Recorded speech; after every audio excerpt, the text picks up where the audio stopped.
วันที่1เดือน3ปี2026สนทนาธรรมตามการภาษาลาวกับพระรัตน์ไตรัยเป็นภาษาบาลีขออ้ายคลาเสียงเชิญอ้ายกับพระรัตน์ไตรัยเป็นภาษาบาลีเด้อเสียงจะว่าขอกับพระรัตน์ไตรัยเป็นภาษาลาวเชิญอ้ายเลยเจ้าเอ้ยศรีสมพรบ่ได้เข้ามามื้อนี้น่ะ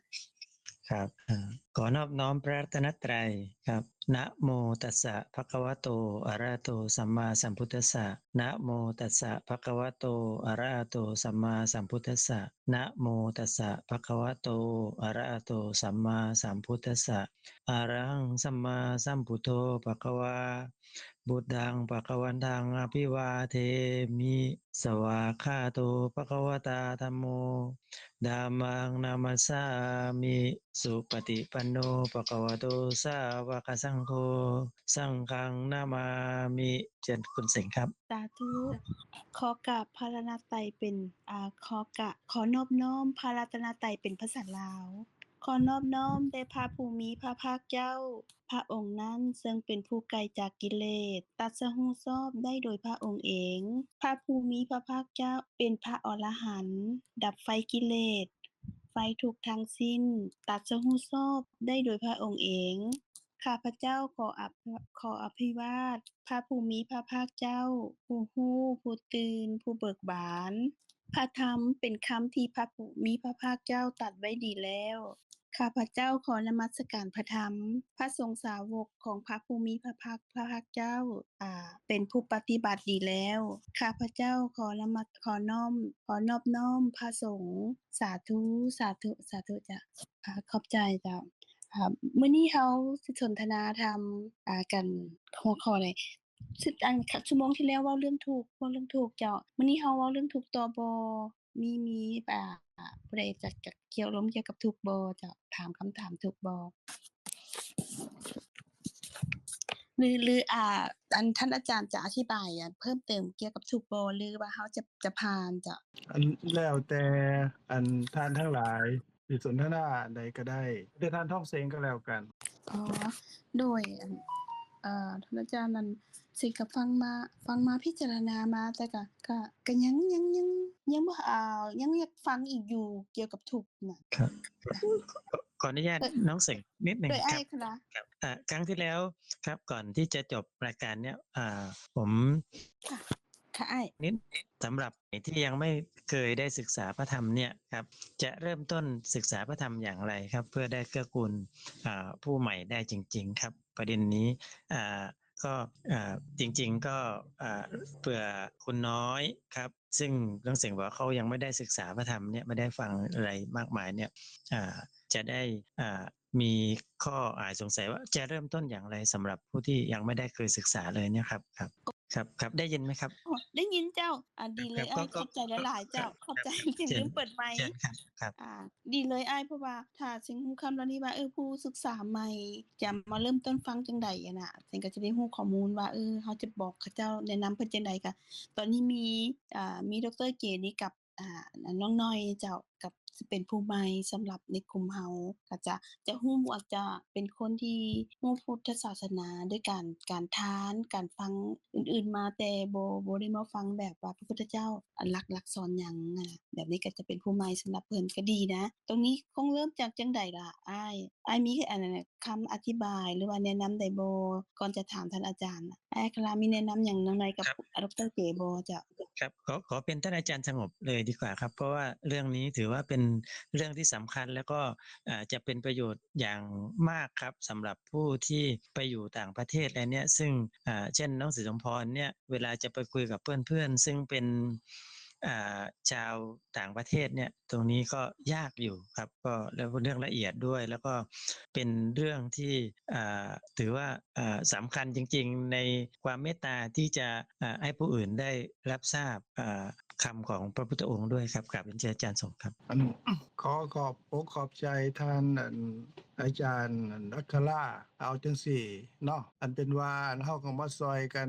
เว้าซอยกันแสดงความคิดเห็นหรือแนวทางที่เฮาคิดว่าควรสิเป็นจังไดนะก็ขอเริ่มจากท่านอัคราแล้วก็จากนั้นก็ให้เป็นท่านนางทองสิงห์เนาะเอาเชิญท่านอัคราก่อนครับจริง เรื่องนี้ก็ถือว่าเป็นเรื่องที่เอ่อจะว่ายากก็ยากจริงๆครับก็อย่างแต่ละท่านเนี่ยส่วนใหญ่ก็ถ้าเราถือว่าเป็นชาวพุทธนี่เราก็เริ่มต้นจากการอ่าฟังฟังเมื่อก่อนตอนเด็กๆเนี่ยก็ฟังครูบาอาจารย์ฟังพ่อแม่ฟังผู้หลักผู้ใหญ่ซึ่ง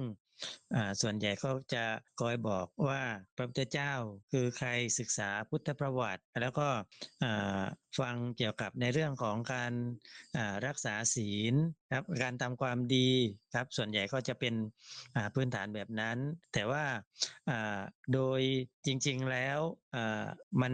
แค่ยึดถือปฏิบัติตามกันมาโดยส่วนใหญ่ครับบอกว่าต้องทำอย่างนั้นต้องทำอย่างนี้โดยที่เป็นความเชื่อตามกันมาครับแต่ความ ความรู้ความเข้าใจเนี่ยแทบจะไม่ค่อยได้เกิดขึ้นเพราะคิดว่าเป็นสิ่งที่เราจะต้องฟังแล้วก็ปฏิบัติตามซึ่ง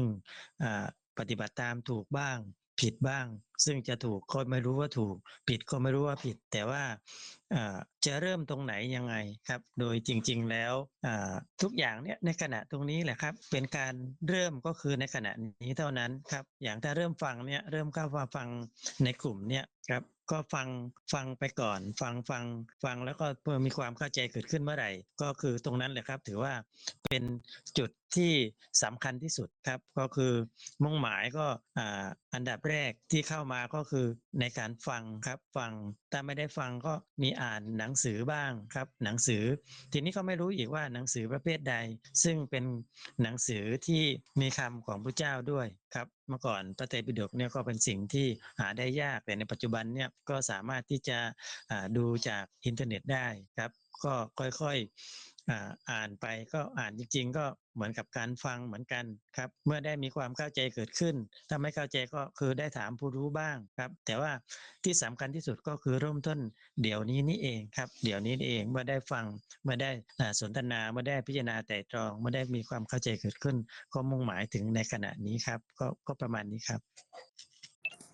โดยขอบใจอ้ายคณะหลายๆถือว่าเป็นสิ่งที่ประเสริฐเลยอ้ายที่อ้ายกล่าวมาว่าให้อยากรู้ว่าเริ่มต้นละแล้วต้องฟังจั่งใดต้องเริ่มต้นแบบใดหั้นนะอ้ายขอบใจอ้ายหลายๆเจ้าสิ่งก็เห็นว่า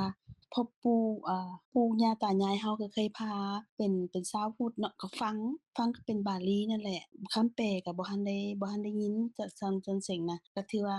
ก็อยากรู้ว่าพระพุทธเจ้าเพิ่นสอนหยังเนาะหลายคนก็อยากรู้คือกันแต่ว่าบางคนเพิ่นก็บ่รู้ว่ามันสอนหยังก็ยังงงอยู่แต่สิว่าเราต้องเริ่มต้นจั่งใดสำหรับสิ่งได้ฟังมาแล้วสิ่งเห็นว่าก็อ่านหรือว่าฟังน่ะแต่คำของพระพุทธเจ้าหั้นเราสามารถฟังแล้ว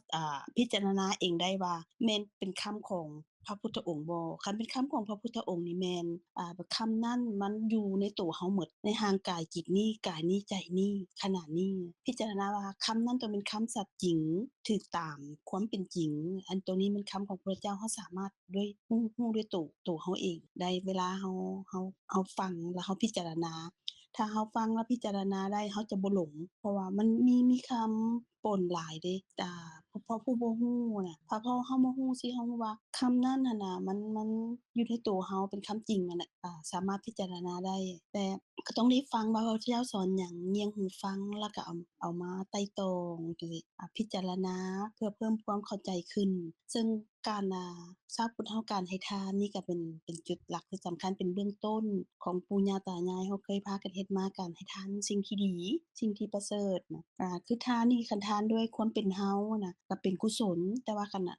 ก็ยังเป็นกุศลที่ว่าเราจะสามารถไปเจริญหรือว่าภพภูมิที่ดีได้แล้วก็เป็นที่รักของผู้คนได้ในภพนี้น่ะแล้วคันไปภพใหม่สิก็เป็นภพภูมิที่ดีถ้าหากว่าเราให้ทานไปทางกุศลเนาะแล้วก็การกระทำเราไปทางกุศลแต่ถ้าเราเพิ่มไปกว่านั้นน่ะให้รู้ว่าคือศาสนาพุทธเราเนี่ยเพิ่นก็สอนให้รู้ว่าความจริงก็มันเป็นอันมีห้าขันธ์มีรูปเวทนาสัญญาสังขารวิญญาณทุกพวกนี้น่ะประชุมร่วมกันเกิดขึ้นน่ะนะซึ่งมันบ่แม่นเราอะนะพวกนี้มันเป็นสิ่งที่ธาตุที่เกิดขึ้นแล้วมันบ่แม่นเรามันบ่ยืนอยู่น่ะคือจะมีจิตและเจตสิกพวกนี้นะที่เกิดขึ้นกับจิตแล้วตั้งอยู่ระดับไปบ่สามารถบังคับบัญชาได้ว่าจะอยู่ได้ตลอด จะอยู่ตามความต้องการเฮาได้ซึ่งความเป็นจริงมันต้องหมดไปแต่มนุษย์เฮาก็บ่ฮู้ต้องการให้มันอยู่มันเป็นแบบนั้นเพราะความบ่ฮู้น่ะก็ต้องได้ฟังแบบนี้ล่ะได้พิจารณาแบบนี้ซึ่งก็พอเข้าใจตามที่ฟังมาว่าเริ่มต้นเฮาก็ต้องได้ฟังแล้วก็พิจารณาว่าคำนั้นแม่นคำจริงบ่สัตย์จริงตามความเป็นจริงในร่างกายเฮาบ่ถ้าแม่นก็แม่นคำของพระพุทธเจ้าสิต้องได้เริ่มฟังจั่งซี้แล้วก็ได้เพิ่มเข้าเรื่อยๆเพราะว่าคำนี้มันเป็นคำพระพุทธเจ้าเป็นความจริงมันจะบอกให้เฮาถึงสิ่งที่เฮาติดข้องอยู่มันเป็นประเสริฐแล้วแหละสำหรับสิ่งก็เว้าพอเข้าใจอยู่แต่หากเว้าออกมาเป็นที่ว่าจะให้ผู้อื่นเข้าใจก็ยากด้วยความรู้สิ่งน้อยนะคงต้องขอท่านอื่นแต่อันน่ะเอื้อยอันนั้นน่ะเอื้อยใหญ่เฮาก็เข้ามาเด้เอื้อยสาครน่ะแต่เอื้อยแมวน่ะชื่อหลินเอื้อยน่ะก็เข้ามาแล้วเด้เอื้อยอันให้เพิ่มเติมกับสิ่งใดบ่เอื้อยท่านได้ฟังบ่ที่เสียงเว้าจ้ะก่อนอาจารย์ที่เพิ่นจะอธิบายครับสวัสดีท่านอาจารย์ทั้งสองแล้วก็พี่ๆน้องๆทุกท่านพอดีพี่เฮาก็เข้ามาน้องเสงก็ยังบ่ได้ฟังเบิดก็ขอฟังไปก่อนเด้อขอกราบอนุโมทนานำหลายๆพระเจ้าเพิ่นว่าสำหรับชาวพุทธเฮาผู้เริ่มฟังใหม่หั้นน่ะจะควรจะเฮ็ดจั่งใดจังซี่หั้นน่ะเอื้อยเพราะว่าตอนใหม่นี่มีน้องน้อยกับคุณเก๋ค่ะคุณเก๋เพิ่นอยู่นี่หั้นน่ะแล้วจะเฮ็ดจั่งใดสำหรับผู้ใหม่ชาวพุทธใหม่จังซี่น่ะคันเอื้อยเอาความเห็นก็ซอยๆกันเนาะถ้าคันบ่หั้นเทื่อก็อาจารย์ต่อจ้ะสิหั้นเอาส่ำนี้ก่อนจ้ะก็กราบอนุโมทนานำน้องเสงหลายๆเพราะว่าย้อนว่าเป็นผู้ใหม่เนาะเพิ่นเข้ามาก็อยากสิขอกราบท่านอาจารย์ทั้งสองเพิ่นให้คำแนะนำอันสำหรับผู้เข้ามาใหม่ก่อนก็สิขอฟังไปก่อนเนาะค่ะกราบอนุโมทนาท่านอาจารย์แล้วก็น้องเสงเจ้า สบายดีท่านเสราลักษณ์ท่านเสราลักษณ์เพิ่นก็ศึกษามาโดนก็ขอให้แนวทางกับหมู่เฮาแน่ว่าเฮาสิเริ่มต้นศึกษาพระพุทธศาสนานี่เริ่มต้นจังไดนะอันนี้ก็เพิ่นก็ได้เว้ามาแล้วก็ท่านอัคราท่านนางทองสิงตอนนี้ก็ขอให้ท่านเสราลักษณ์ให้ได้บอกแนวบอกทางตามที่เฮาเพราะ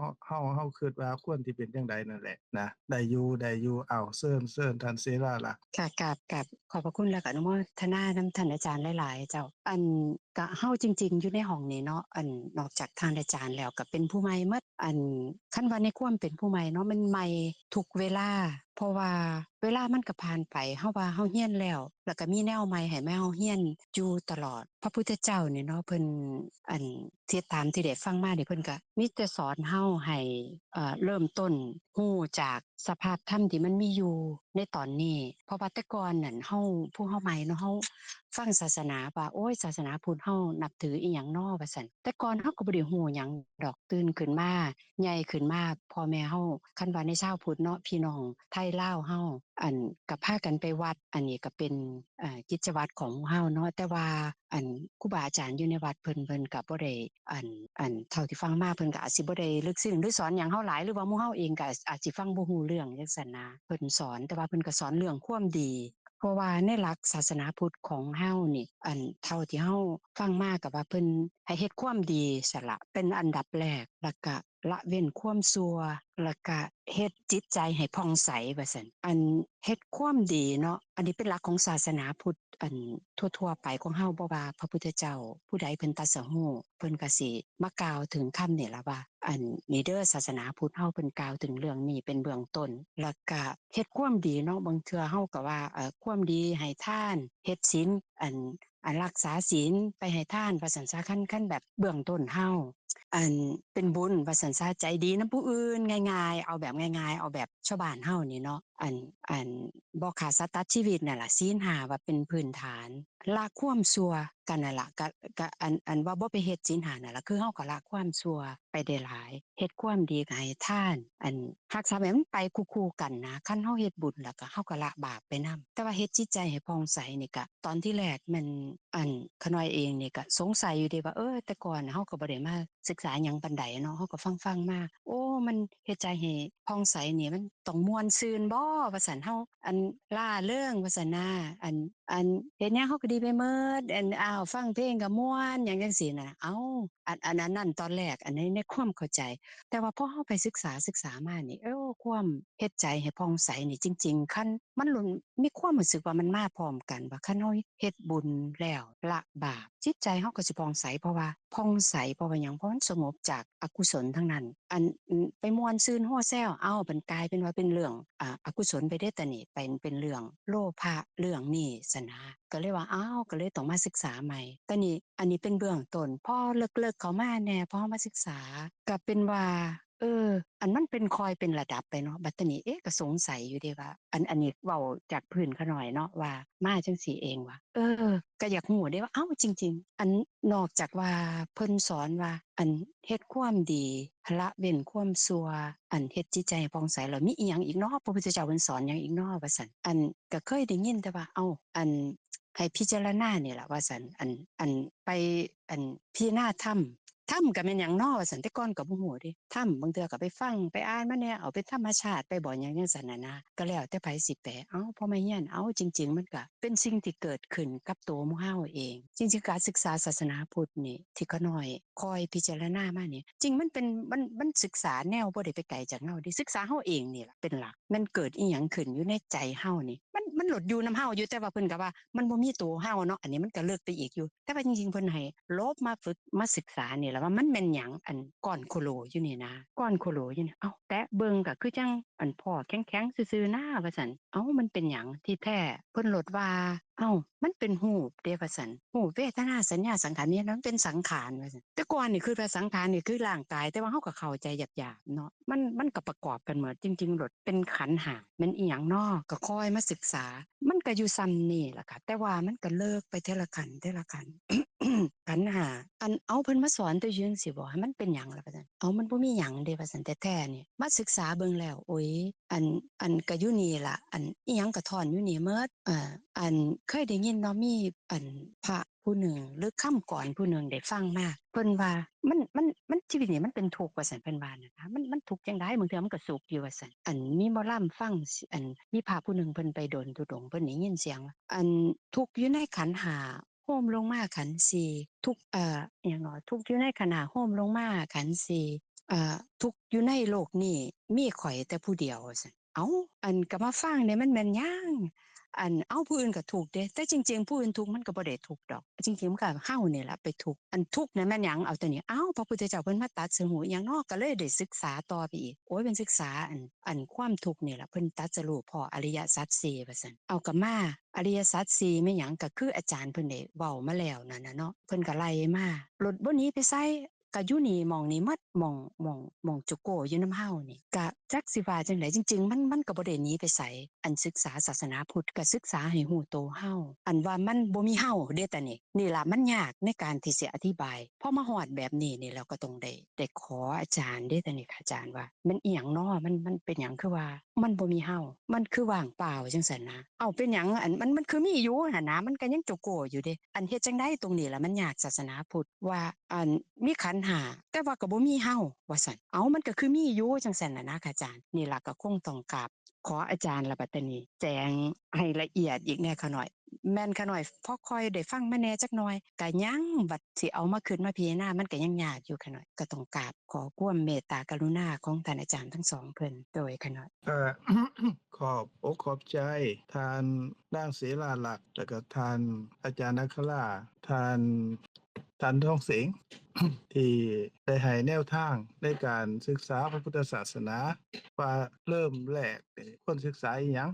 อันนี้ก็เป็นสิ่งที่เป็นตาคิดอยู่ว่าซั่นเถาะเอาศึกษาอิหยังเนาะคือมีหลายแท้ผู้นั้นก็ว่าจังซั่นผู้นี้ก็ว่าจังซี่ไปหาครูบานั่นเพิ่นก็สอนแนวนั้นไปหาผู้นั้นผู้นี้เพิ่นก็สอนไปแล้วแต่เพิ่นสิสอนเนาะจักมันจักสิจับหม้องใดถูกจังสิถูกว่าสิเริ่มต้นจังได๋อันนี้ทานนาคราเพิ่นตั้งประเด็นมานี่ก็เป็นสิ่งที่ ดีหลายเด้เพราะว่าเฮาก็สิได้จับประเด็นให้มันถูกที่แท้แล้วนี่เฮาก็บ่เคยคิดดอกว่าเฮาสิศึกษาอิหยังก่อนเฮาไปพ้อผู้ใดเฮาอยากเว้าหยังเฮาก็เว้าไปโลด อันพระเพิ่นมาเทศน์อันนี้เฮาก็บ่ได้ว่าเพิ่นดอกเพิ่นก็มาเทศน์ตามที่เพิ่นอยากเทศน์นั่นแหละไปงานนั้นงานนี้ก็แล้วแต่เพิ่นสิเทศน์ขาน้อยคือกันขาน้อยสมัยเป็นเด็กน้อยก็ไปวัดก็แล้วแต่ครูบาแล้วแต่หลวงพ่อเพิ่นสิบอกว่าจั่งใดเฮาก็ตามเพิ่นนั่นแหละคันมาบวชเป็นเณรมาบวชเป็นเณรเพิ่นก็คือว่าเมื่อกี้นี่แหละแล้วแต่เพิ่นสิสอนเพิ่นอยากสอนหมวดใดเพิ่นก็สอนสิเริ่มต้นจั่งใดแต่ว่าเริ่มต้นนั้นสมัยเป็นเณรเพิ่นก็ให้ท่องก่อนเด้ให้ท่องบทสวดมนต์จากนั้นเพิ่นก็ให้มาท่องให้มาท่องมาอ่านธรรมะง่ายๆแล้วก็ยากขึ้นตามลำดับแต่ว่าก็บ่มีผู้ใดที่มาถามแบบท่านอัครเดะว่าเฮาสิเริ่มต้นจั่งใดน้อนี่ขาน้อยก็บ่เคยคิดเดะว่าสิไปบอกเขาเจ้าว่าเริ่มต้นจั่งใดก็มามื้อนี้ก็เป็นมื้อสันวันดีเด้นี่เป็นนิมิตหมายที่ดีนี่ที่เพิ่นมาตั้งประเด็นตั้งตั้งแต่มื้อก่อนนั่นแหละแต่ว่าก็เป็นบุญหลายที่มาน้องมีน้องน้อยเลาเข้ามาแล้วก็มีท่านดอกเตอร์เก๋เพิ่นก็มานำมื้อนี้ก็เลยเป็นเหตุปรารภขึ้นว่าคันผู้ใหม่ๆนี่สิสอนจั่งใดน้อสิศึกษาแนวใดน้ออันเนี้ยเฮาก็มาคุยกันในมื้อนี้อันนี้เริ่มต้นอีหลีนี่คำว่าพระพุทธศาสนาประเด็นที่ท่านอัคราเพิ่นตั้งว่าเฮาศึกษาจั่งใดศึกษาพระพุทธศาสนาจั่งใดเฮาสิศึกษาจั่งใดล่ะเฮาก็ศึกษาคำว่าพระพุทธศาสนานี่แหละเริ่มต้นเลยพระพุทธศาสนาคืออิหยังพุทธะอันคันหมายถึงผู้เป็นผู้ตรัสรู้ชอบโดยพระองค์เองนั่นก็คือพระพุทธเจ้านั่นแหละศาสนาแปลว่าคำสอนคันสิแปลก็ตรงๆก็ว่าคำสอนของพระพุทธเจ้าอ้าวคันเป็นแนวนี้ก็ต้องศึกษาคำสอนของพระพุทธเจ้าเด้อ้าวคำสอนของพระพุทธเจ้านั้นคืออิหยังแน่ล่ะโอ้หลาย 84,000 พระธรรมขันธ์โอ้มีหยังแหน่พระวินัยเด้อ 21,000 พระธรรมขันธ์พระสูตร 21,000 พระธรรมขันธ์พระอภิธรรมปิฎกอีก 42,000 พระธรรมขันธ์รวมแล้วเป็น 84,000 พระธรรมขันธ์อ้าวสิศึกษาอิหยังล่ะบาดนี้โอ้ยแฮ่งไปกันใหญ่แล้วบัดนี้แต่ว่านั่นเป็นคำสอนของพระพุทธเจ้าโดยคำสอนของพระพุทธเจ้านี่เมื่อกี้นี่ขาน้อยเว้าถึงว่าพุทธะหมายถึงพระพุทธเจ้าอันนั้นเป็นความหมายอันหนึ่งอันที่สองนี่ฟังให้ดีเด้อพุทธะนี่แปลว่าผู้รู้เด้แปลว่าอันรู้แล้วก็ตื่นจากความบ่รู้เด้คันเฮาบ่รู้แล้วคันเฮาบ่รู้คันเฮารู้คันเฮาเข้าใจแล้วเฮาก็ตื่นจากความบ่รู้ก็หมายว่าความบ่รู้ก็เบิดไปโอ้เฮาก็สว่างใจเด้ใจเฮาก็เบิกบานขึ้นมาข้อยรู้แล้วอันนี้พุทธะความหมายอันที่สองนี่แปลว่าผู้รู้ผู้ตื่นผู้เบิกบานจากหยังเบิกบานจากความทุกข์เบิกบานจากความบ่รู้ศาสนาล่ะศาสนาแปลว่าคำสอนคันสิเอามารวมกันเข้าว่าพระพุทธศาสนาก็แปลว่าคำสอนที่เฮ็ดให้เฮารู้อิหยังรู้ความจริงที่พระพุทธเจ้าเพิ่นประสงค์อิหยังประสงค์ให้รู้ทั้งหมดรวมลงแล้วให้รู้เกี่ยวกับความสุขเมื่อรู้เกี่ยวกับความสุขแล้วนี่สิได้ประโยชน์อิหยังอ้าวก็ได้ความสุขเพราะอิหยังเพราะว่าเฮ็ดตามที่เพิ่นสอนนั่นนี่เฮาก็ได้รับความสุขเด้เอาตั้งแต่ว่าความสุขที่เพิ่นสอนน่ะสอนให้ได้รับความสุขหมดเลยคันหมู่เจ้าพวกเฮานี่แหละพวกเฮาเจ้าข้อยทั้งหลายนี่แหละเกิดมาในโลกนี้นี่อยากได้ความสุขบ่ต้องการความสุขบ่สัตว์สาว่าสิ่งเขาต้องการความสุขบ่หรือว่าเขาต้องการความทุกข์เทวดาทั้งหลายเพิ่นก็ต้องการความสุขคือกันตกลงว่าบ่มีผู้ใดเลยต้องการความทุกข์มีแต่ต้องการความสุขอยากสิมีความสุขกายมีความสุขใจ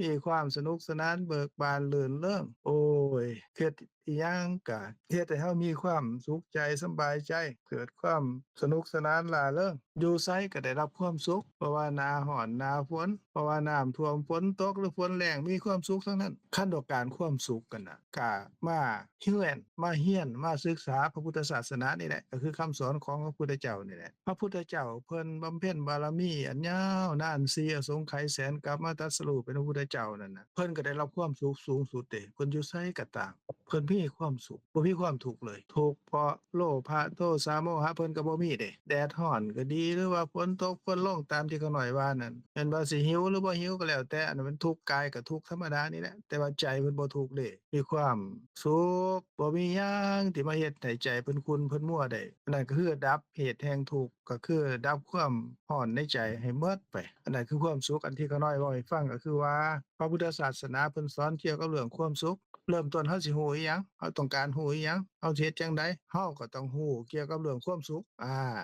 ความสุขที่เพิ่นสอนนั่นน่ะความสุขในโลกนี้ความสุขในโลกหน้าความสุขในการดับ ความร้อนในใจคือกิเลสทั้งหลายให้หมดความร้อนในใจกิเลสทั้งหลายมันเผาใจเด้คันมันมีหลายก็ทุกข์หลายคันมันมีน้อยก็ทุกข์น้อยบ่มีเลยก็บ่ทุกข์ตัวความโลภบ่มีความโกรธก็บ่มีความหลงก็บ่มีคันมันบ่มีแล้วนี่อันนั้นมันเป็นเหตุแห่งความเศร้าหมองความขุ่นมัวความเป็นทุกข์เมื่อเหตุแห่งความเป็นทุกข์มันบ่มีแล้วความทุกข์บ่มีแล้วก็มีแต่ความสุขตัวอันนี้เป็นความสุข3ระดับเลยระดับในโลกนี้ในชีวิตประจำวันเฮาระดับในโลกหน้าไปเกิด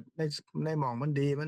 แล้วก็ดับความเร่าร้อนในใจเฮาให้หมดบ่เหลือแล้วก็บ่เกิดบ่ตายอันนี้ก็เป็นความสุขอันสูงสุดเพิ่นว่านิพพานอันนั้นก็เว้าถึงเรื่องความสุขที่เพิ่นสอนความสุขที่เพิ่นสอนตามลำดับที่ขาน้อยเว้าให้ฟังบัดนี้ความสุขในชีวิตประจำวันล่ะความสุขในชีวิตประจำวันนี่เพิ่นก็แบ่งออกเป็น2พวกเด้พวกชาวบ้านนี่เพิ่นว่าพวกคฤหัสถ์พวกครองเรือนพวกทำงานทำการด้วยมือเลี้ยงชีพเจ้าของนี่ก็มีความสุขแบบหนึ่งความสุขของการดำรงชีพของชาวบ้านและความสุขของอันผู้เพิ่นออกบวชแล้วก็ความสุขในชีวิตประจำวันในการเกิดมาในการครองเรือนในการที่อยู่กับลูกกับผัวกับพ่อกับแม่กับพี่กับน้องลุงป้าน้าอาในสังคมนั้นนี่เฮ็ดจั่งใดเพิ่นสอนเบิดเดะนั่นก็คือว่าเหตุแห่งความสุขเพิ่นสอนเหตุแห่งความทุกข์เพิ่นก็สอนคันเจ้าเฮ็ดจังซี่เจ้าได้รับความทุกข์เด้อเพิ่นก็สอนตกลงว่า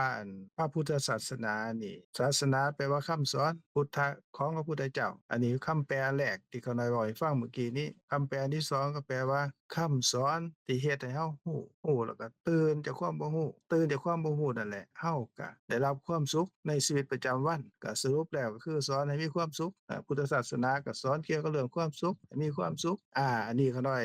เว้ากว้างๆให้ฟังก่อนว่าพระพุทธศาสนานี่เพิ่นสอนจังไดผู้ใดอยากได้ความสุขอยากมีความสุขก็มาถึกหม้องแล้วคันมาศึกษาพระพุทธศาสนานั่นแหละก็มาศึกษาเกี่ยวกับเรื่องความสุขเฮ็ดให้เฮามีความสุขรู้หยังก็รู้เรื่องกับความสุขรู้เรื่องกับสิ่งที่เฮ็ดให้ทุกข์แล้วก็เฮาสิละความทุกข์จังใดจังสิมีความสุข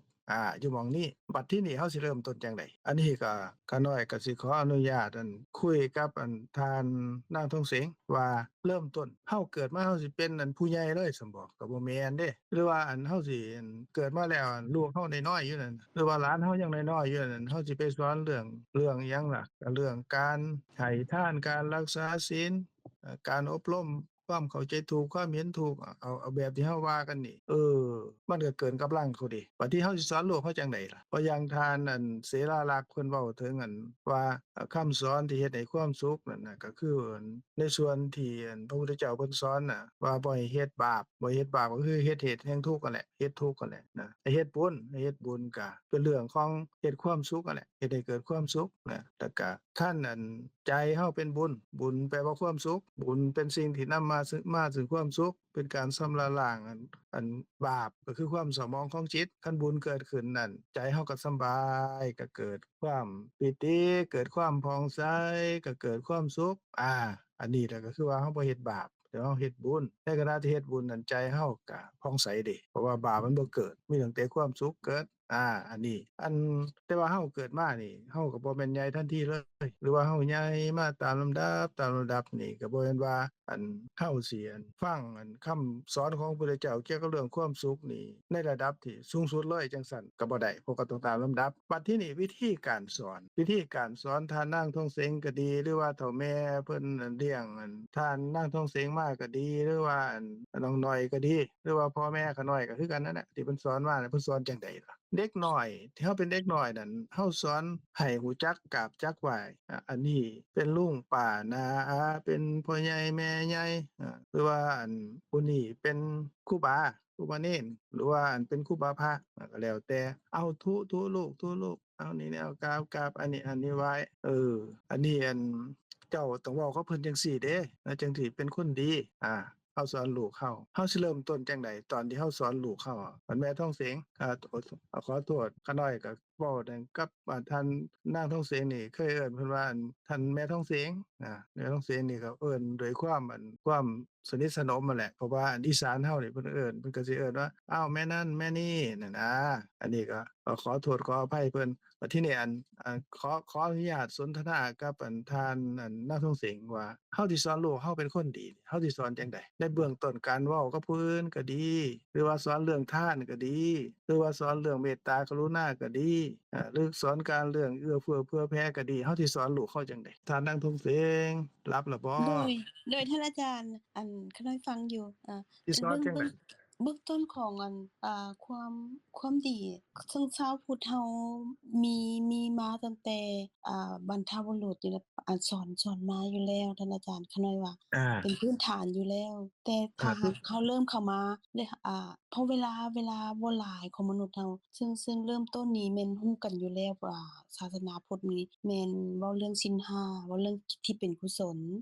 แต่เราจะต้องได้ยับเข้าใกล้กว่านั้นว่าพระพุทธเจ้าสอนหยังพระพุทธเจ้าอยากให้เรารู้หยังความจริงที่เพิ่นกำลังสอนนั้นมันแม่นหยังตัวนี้มันเบื้องต้นที่เราต้องได้ยับเข้าของชาวพุทธอันตัวที่พื้นๆแท้ๆด้วยความที่เป็นทานหรือเป็นกุศลน่ะชาวพุทธทั้งหมดทั้งมวลน่ะรู้ขาน้อยว่าแต่ว่าตอนนี้หั้นเวลามันบ่หลายต้องเริ่มให้รู้เลยว่าพระพุทธเจ้าอยากให้เรารู้หยังแกนของหลักของความจริงหั้นน่ะเพิ่นอยากบอกหยังเราต้องได้มาเงียงหูฟังต้องได้ฟังว่าคำสอนนั้นเห็นเพิ่นว่าคำสอนพระพุทธเจ้ามีหลาย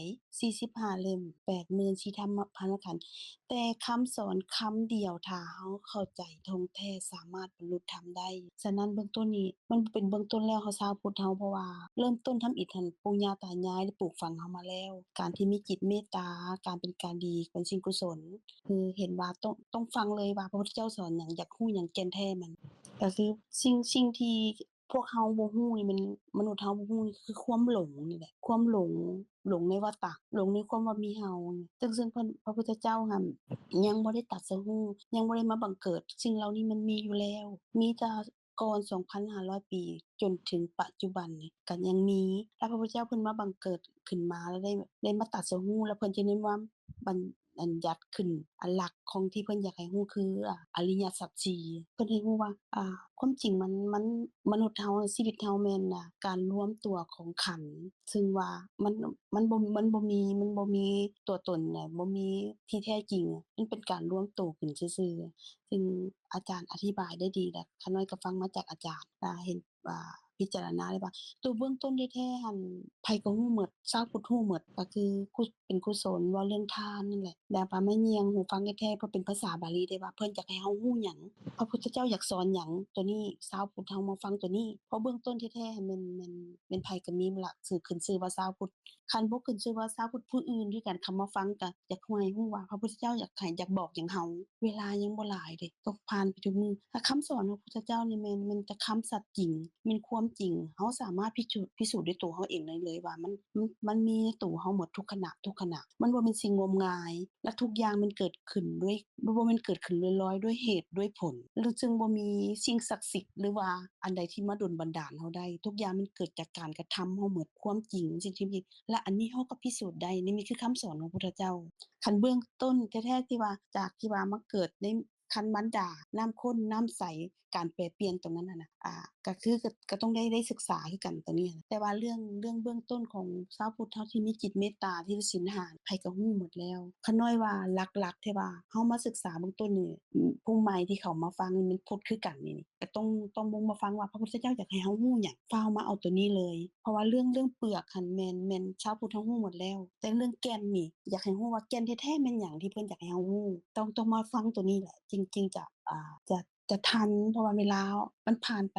ไวหลายเวลายังน้อยเฮ็ดจั่งใดจะเข้าสภาวะธรรมตามความเป็นจริงหั้นได้นะต้องมาเงียงหูฟังแล้วว่าพระพุทธเจ้าสอนหยังแล้วก็พิจารณาคำสอนแต่ละคำที่เพิ่นสอนมาหั้นทุกขณะว่าแม่นหยังซึ่งเฮารู้ได้แล้วแหละว่ามันอยู่ในตัวเฮาขอท่านอาจารย์หรือว่าผู้ใดอธิบายเพิ่มตัวนี้อะจ้ะเออันนี้ก็ขออนุโมทนากับท่านนั่นของเสงอันประเด็นที่เฮาเว้ามาทั้งหมดแล้วเริ่มตั้งแต่ท่านอัครามาก็ดีแล้วก็ขาน้อยเว้าก็ดีหรือว่าท่านนางทองเสงเว้าแล้วก็ดีเฮาสรุปลงในความสุขเด้ความสุขในโลกนี้ในชีวิตประจำวันแล้วก็ความสุขในโลกหน้าแล้วก็ความสุขในการดับทุกข์ดับทุกข์ในวัฏฏะบัดทีนี้เฮาสิเริ่มจั่งใดอันนี้ขาน้อยเว้าถึงเริ่มอีหลีนี่จากเฮาเป็นเด็กน้อยมาพ่อแม่เฮาสอนเอาเจ้าหลาเจ้ารู้จักเว้ากับผู้นั้นด้วยความเคารพนอบน้อมจังซี้จังซั้นเด้ออันนี้เจ้าอย่าส่วนเว้าให้เขาเครียดเขาขมอันนี้เจ้ารู้จักแบ่งปันของจะมีอยู่ให้เอื้อยให้น้องให้ พ่อใหญ่แม่ใหญ่ให้พ่อให้แม่เอื้อเฟื้ออันนี้ก็เป็นเรื่องของการให้ทานเด้อันเจ้าจะสิไปทำร้ายสัตว์ไปเบียดเบียนสัตว์นะถ้ามีความเมตตากรุณากับเขาต้องการความสุขจังใดเฮาก็ต้องการความสุขจังสั่นอย่าไปสร้างความทุกข์ความเดือดร้อนให้บุคคลอื่นเจ้าอย่าสิไปถือเอาของผู้อื่นเด้ออันที่เขาบ่ให้นั่นเป็นหลักของเขาก็บ่ดี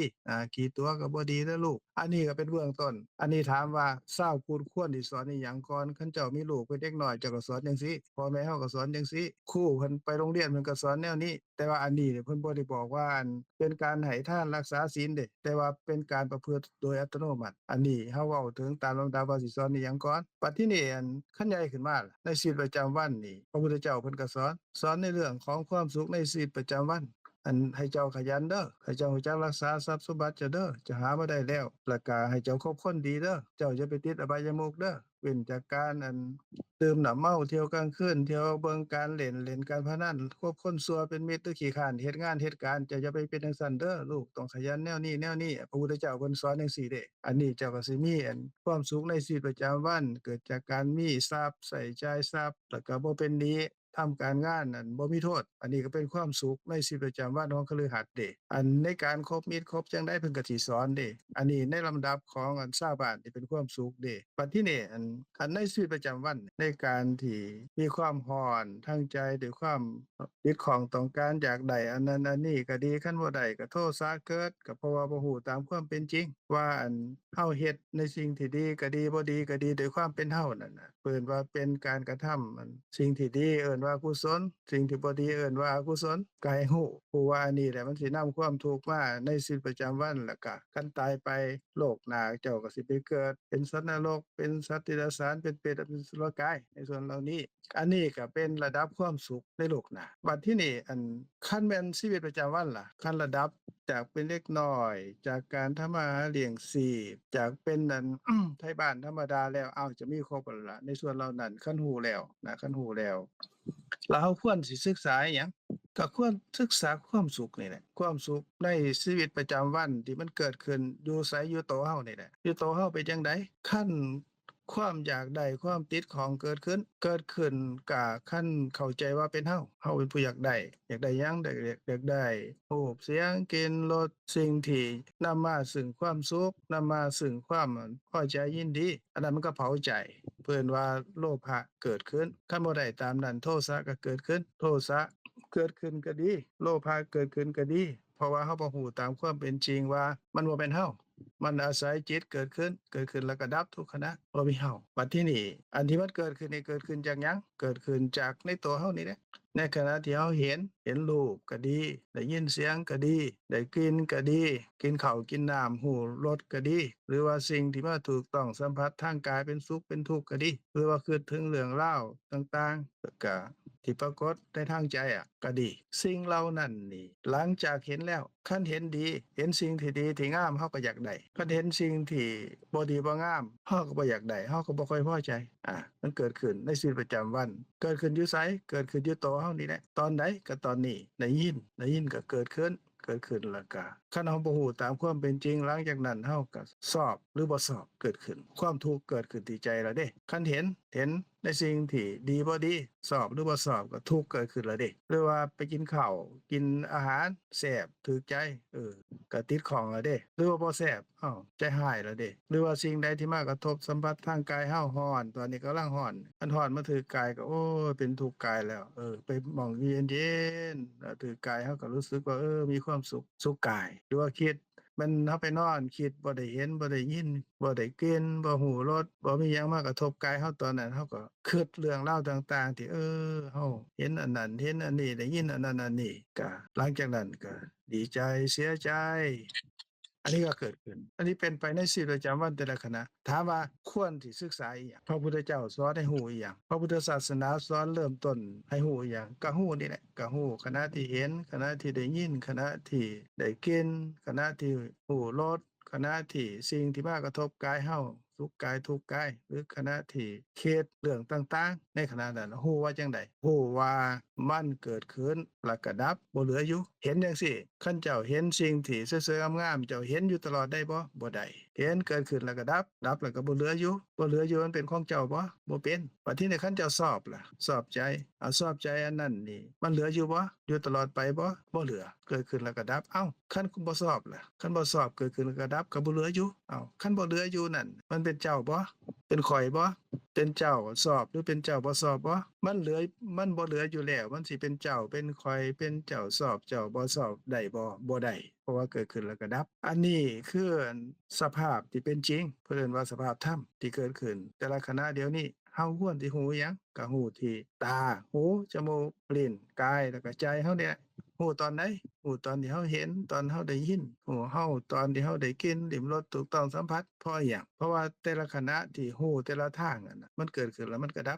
บแล้วมันก็บ่เหลืออยู่เพราะมันบ่มีแล้วเด้บ่มีอยู่แล้วบ่อยู่คือเก่าแล้วมันก็บ่เป็นอัตตาตัวตนอิหยังเด้เพราะมันว่างเปล่าเด้อันนี้คำว่าอันเห็นแล้วก็ดับไปบ่เหลืออยู่เพิ่นว่าเป็นภาษาอันวัดเพิ่นว่าอนิจจังว่าเกิดดับแล้วเกิดดับแล้วนั่นมันบ่เหลืออยู่คือเก่ามันบ่ยั่งคงที่อยู่คือเก่าเพิ่นว่าหยังเพิ่นว่าทุกขะหรือทุกขังหรือว่าทุกข์แปลว่าสภาพที่มันบ่ยั่งอยู่คือเก่าเพราะว่ามันดับไปแล้วเด้คันมันดับไปแล้วมันบ่ยั่งอยู่คือเก่านั่นมันเป็นสิ่งหนึ่งสิ่งใดเป็นอัตตาเป็นตนเป็นเฮาเป็นเขาบ่เป็นสิเป็นได้จังไดเพราะมันว่างเปล่าอันนี้เพิ่นว่าเป็นอนัตตาตกลงว่าเฮาเห็นเทื่อหนึ่งที่เกิดขึ้นนี่ก็มีแต่ความว่างเปล่าเป็นหยังจังว่างเปล่าเพราะว่ามันเกิดขึ้นแล้วก็ดับบ่เหลืออยู่หมดไปล่ะหมดไปบ่ยั่งแล้วเด้ คันเราได้ยินล่ะได้ยินขาน้อยเว้านี่หรือว่าอันขาน้อยได้ยินท่านทั้งหลายเว้านี่ตั้งแต่แรกๆตอนพู้นจนมาฮอดตอนนี้มันยังบ่คันมันยังมันก็เป็นสิ่งที่เที่ยงเกิดขึ้นแล้วก็บ่ดับคันมันยังอยู่ก็แสดงว่ามันบ่เปลี่ยนไปจากเก่าคันมันยังอยู่คือเก่าก็แสดงว่ามันเป็นสิ่งหนึ่งสิ่งใดเป็นอัตตาตัวตนได้อยู่ก็คือเป็นสิ่งที่เที่ยงแล้วก็เป็นสุขอยู่อย่างซั่นแล้วก็เป็นอัตตาตัวตนเป็นของเฮาเป็นเฮาตัวตนของเฮาแต่ตามความเป็นจริงแล้วนี่การที่เฮาเห็นมื้อเช้าเฮาก็เห็นเดะมื้อวานก็เห็นตั้งแต่เฮาเป็นเด็กน้อยฮอดตอนเนี่ยเฮาก็เห็นนั่นน่ะมันบ่ยังอยู่คือเก่าเดะเห็นเป็นเด็กน้อยก็ดับไปตอนเป็นเด็กน้อยเห็นมื้อวานนี่ก็ดับไปมื้อวานนี่เห็นเดี๋ยวนี้ก็ดับไปเดี๋ยวนี้ได้ยินก็คือกันได้ยินเดี๋ยวนี้เกิดขึ้นแล้วก็ดับบ่เหลืออยู่หรือแม่นผู้ใดอันได้ยินแล้วก็ยังอยู่จั่งซั้นตลอดคันสิว่าข้อยได้ยินอีกนี่เจ้าเว้าข้อยก็ได้ยินอีกเว้าอีกก็ได้ยินอีกก็เป็นคณะใหม่เด้บ่แม่นคณะเก่าเด้คณะเก่าบ่เหลือแล้วเด้เห็นเดี๋ยวก็เห็นอีกเห็นอีกก็เป็นเห็นใหม่เด้เป็นปัจจุบันเด้อันที่มันผ่านไปแล้วมันล่วงไปแล้วนั่นบ่ยังแล้วนั่นน่ะมันก็บ่ยังแล้วเพราะว่ามันเกิดดับแล้วเป็นอนิจจังเด้ที่มันดับแล้วบ่เหลืออยู่นั่นล่ะเป็นทุกขังคือเป็นทุกขะหรือสภาพที่เปลี่ยนไปแล้วเด้อบ่ยังคือเก่าเพราะมันเกิดดับแล้วมันสิยังคือเก่าจังได๋มันบ่ยังคือเก่าจังซั่นน่ะเพราะว่ามันดับแล้วนั่นก็ว่างเปล่าเด้ความว่างเปล่าเพิ่นว่าเป็นอนัตตาบ่เป็นตัวตนแต่ละขณะที่เห็นเกิดขึ้นแล้วก็ดับก็ว่างเปล่าขณะที่ได้ยินเกิดขึ้นแล้วก็ดับก็ว่างเปล่าขณะที่ได้กินเกิดขึ้นแล้วก็ดับก็ว่างเปล่า ขณะที่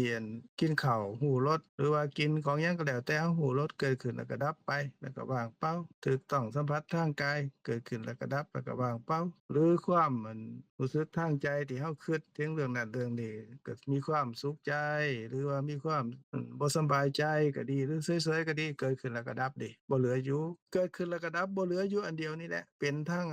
บ่เที่ยงคือเป็นทุกข์คำว่าทุกข์แปลว่าสิ่งที่บีบคั้นเบียดเบียนบ่ให้อยู่คือเก่าแล้วก็อันเดียวนี่แหละเกิดดับบ่เหลืออยู่นั่นน่ะก็เป็นอนัตตาเป็นหยังเป็นอนัตตาเพราะว่ามันบ่เหลือแล้วเด้มันเบิดไปแล้วมันหายไปแล้วมันสิ้นไปแล้วมันว่างเปล่าแล้วมันสูญไปแล้วมันสิเป็นความเป็นตัวเป็นตนบ่ว่างเปล่าได้จังได๋อันเดียวนี่แหละเป็นทั้ง3อย่างน่ะชื่อ3ชื่อแต่ว่าโดยสภาพที่เป็นจริงเพิ่นว่าสภาพธรรมคำว่าธรรมะแปลว่าอิหยังแปลว่าความจริงภาษาลาวภาษาไทยเฮาภาษาบาลีเพิ่นว่าธรรมะทุกสิ่งทุกอย่างที่มันเกิดขึ้นเนี่ยทางตาทางหูทางจมูกทางลิ้นทางกายทางใจขณะที่เฮาเห็นขณะที่เฮาได้ยินได้กินก็ดีหูรสก็ดีถูกต้องสัมผัสทางกายก็ดีหูอารมณ์ทางใจก็ดีแต่ละขณะนั้นนี่มันเกิดขึ้นแล้วมันก็มีตั้งแต่เป็นสภาพที่เป็นจริงสภาพที่เป็นจริงเอิ้นว่าเป็นสภาพธรรมสภาพธรรมถอดความออกมาแล้วว่าสภาพที่เป็นจริงหรือสภาพธรรมนั่นก็คือความว่างเปล่าทั้ง6ทางเด้ทั้งตาเกิดขึ้นแล้วก็ดับก็ว่างเปล่า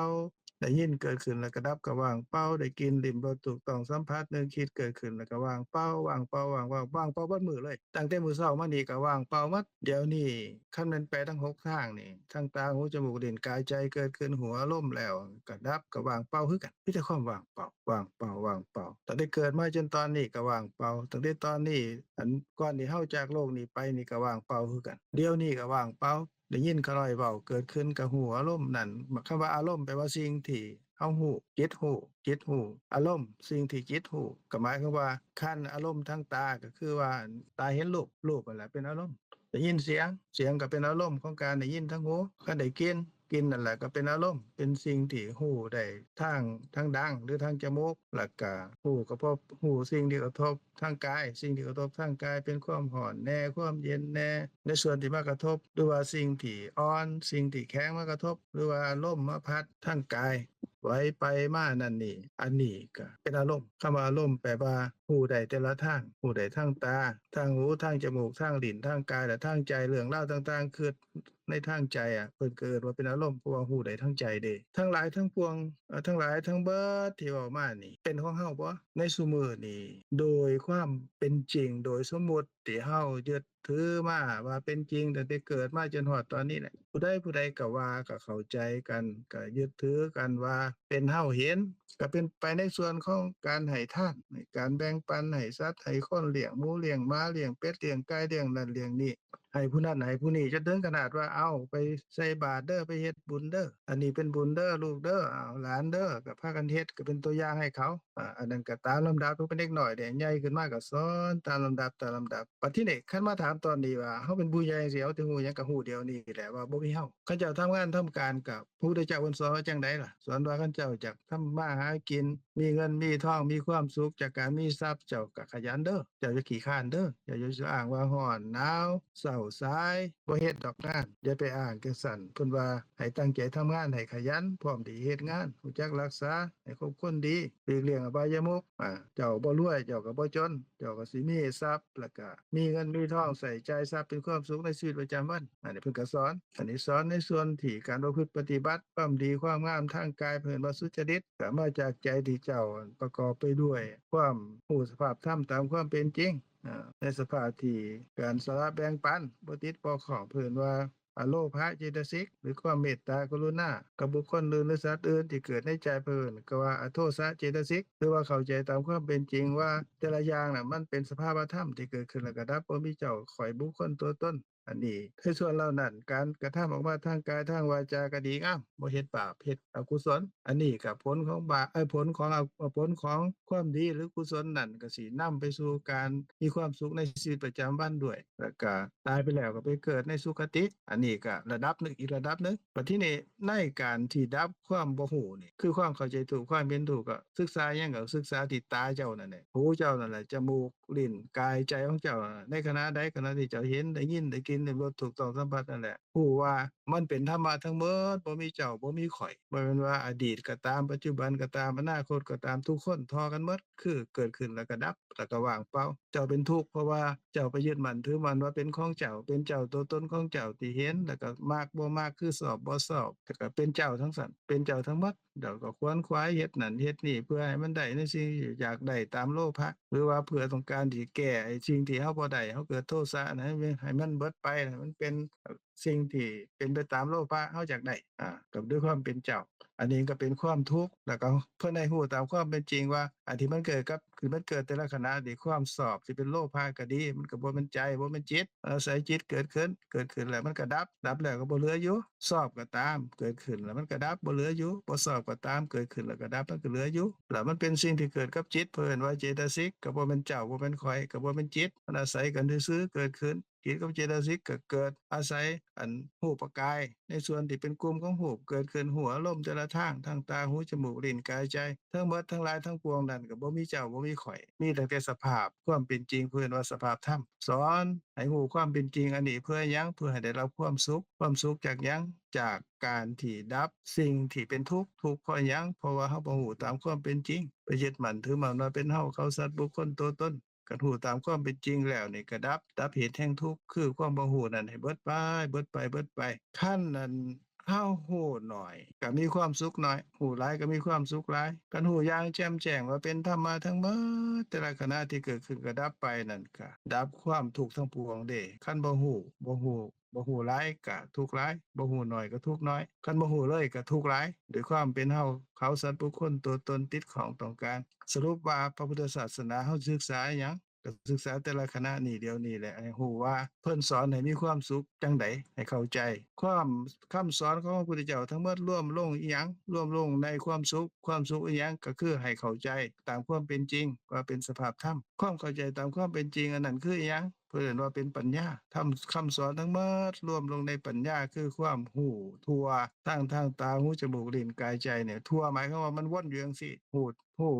ทุกทางอะแหละว่ามันเป็นหยังเป็นธรรมะเป็นสภาพที่เป็นจริงบ่มีเฮาคำสอนทั้งหลายทั้งปวงนั้นก็รวมลงในนี่แหละในปัญญาให้ฮู้ตามความเป็นจริงนี่แหละแล้วก็กิจของปัญญาที่เกิดขึ้นนั่นก็ดับความบ่ฮู้เด้เพราะว่าความรู้คือปัญญาเกิดขึ้นก็เกิดขึ้นแล้วความบ่ฮู้ก็ดับไปหมดไปตามลำดับคันบ่ฮู้ก็เป็นเหตุแห่งทุกข์คันฮู้ก็เป็นเหตุแห่งความสุขรวมลงทั้งหมดทั้งหลายทั้งปวงนั่นน่ะพุทธศาสนาคือคำสอนของพระพุทธเจ้าพุทธศาสนาคือคำสอนเพื่อให้เกิดความรู้พอความรู้เกิดขึ้นแล้วก็ดับความบ่รู้ความรู้ที่เกิดขึ้นนั่นแหละนำมาซึ่งความสุขในการดับเหตุแห่งทุกข์คือความบ่รู้ความเศร้าหมองให้เบิดไปตามลำดับของความรู้สรุปลงว่าเฮา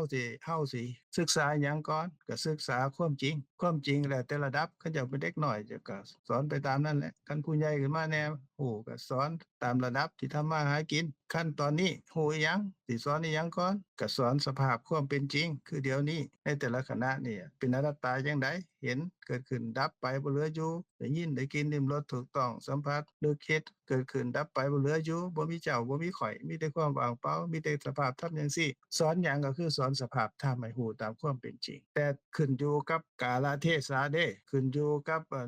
ในบุคคลแต่ละคนเด้คันเขาเป็นเด็กน้อยอยู่บ่ฮู้ความเจ้าสิไปสอนความเป็นอนิจจังทุกขังอนัตตาเจ้าก็ต้องคิดดีๆว่าเจ้าควรสิสอนจังไดว่าเขาจังสิเข้าใจคันเขาวัยรุ่นขึ้นมาเขาควรสิสอนจังไดเขาสมควรสิฮู้บ่เขาก็ต้องพิจารณาคือกันก็แบบกับเราเลี้ยงลูกเลี้ยงหลานนั่นแหละเจ้าลาบงัวก็แซ่บตำบักหุ่งปิ้งไก่ก็แซ่บลูกข้อยเขาก็เกิดเมื่อวานนี่ข้อยเอาลาบงัวไปให้มันกินมันก็ตายเท่านั้นแหละเจ้าก็ควรสิฮู้ว่าเจ้าสิเอาน้ำหยอดให้มันกินทีละน้อยบ่หรือน้ำนมเทื่อมันใหญ่ขึ้นมาแล้วเจ้าสิเอาไปยำกล้วยใส่ข้าวเอาไปหมกมาแปะใส่ปากให้เขาได้กินทีละน้อยก็แล้วแต่อันนี้เฮาต้องเบิ่งตามความเป็นจริงตามความเหมาะสมในการสอนธรรมะพระพุทธเจ้าเพิ่นบ่ได้สอนระดับเดียวว่าระดับความหลุดพ้นจากความบ่รู้เลยเด้เพิ่นสอนตามลำดับเพิ่นว่าแล้วแต่อินทรีย์คำว่าอินทรีย์นี่ก็มีหลายอย่างว่าอินทรีย์คืออันสภาพร่างกายก็ได้อินทรีย์คือตาหูจมูกลิ้นกายใจก็ได้อินทรีย์คืออันปัญญาก็ได้หรือด้วยความเพียรก็ได้หรือศรัทธาก็ได้หรือสติสมาธิก็แล้วแต่ระดับเฮาต้องพิจารณาในจังซั่นพระพุทธเจ้าเพิ่นไปสอนผู้ใดเพิ่นบ่สอนแบบเดียวกันเบิดเดะคันเขาเจ้าบ่มีอินทรีย์แก่กล้าเพิ่นก็ยังอ่อนอยู่ก็ต้องไปทำมาหากินก่อนเพิ่นก็ให้ไปทำมาหากินก่อนเดะจนแก่กล้าพู้นแหละเหมาะสมควรจังใดเพิ่นจังสิสอนเดะอันนี้ก็ทั้งหลายทั้งปวงที่เขาน้อยเว้ามานี่เขาน้อยก็เว้ากว้างๆแต่ว่าสรุปลงไปก็คือว่าสอนให้รู้ความสุขกันให้เบิ่งวัยเขาให้เบิ่งกาลเทศะเขาแม่นเฒ่าส่ำเขาน้อยนี่อายุ70 80จังซี่แหละเขาน้อยก็บ่เคยฟังมาก่อนเลยนี่ก็ควรสิสอนจังไดเขาสนใจจังไดเฮาก็ต้องคุยกันให้รู้แต่ว่าประสงค์อีหลีก็คือให้เกิดความเข้าใจในความสุขที่เขาต้องการสิได้รับในชีวิตประจำวันนั่นแหละว่าอันใดที่สมควรก็เขาน้อยก็เว้ามาโดนแล้วก็โดยประมาณนี้ล่ะเด้อมีหยังสิถามก็ถามเพิ่มเติมได้ โอ้ท่านอาจารย์อนุชาเพิ่นมาเนี่ยโอ้ยไอ้เซิ้นๆนั่นโปรดภายน้องลูกหลานแหน่คำถามว่าถามว่าเฮาสิสอนพระพุทธศาสนานี่ให้เขาเจ้าฮู้อิหยังก่อนสอนอันใดก่อนอันนี้ก็น้อยก็กับท่านผู้ว่าร่วมสนทนานี่เพิ่นก็ออกความเห็นไปหลายประการก็มาสรุปลงที่ขาน้อยสรุปเมื่อกี้นี่แหละจั่งใดก็เชิญท่านอาจารย์อนุชาปลื้มแถมแหน่ว่าเฮาควรสิศึกษาพระพุทธศาสนานี่ตำอิดจังใดกราบเรียนเชิญท่านโดยสบายดีหมดทุกคนก็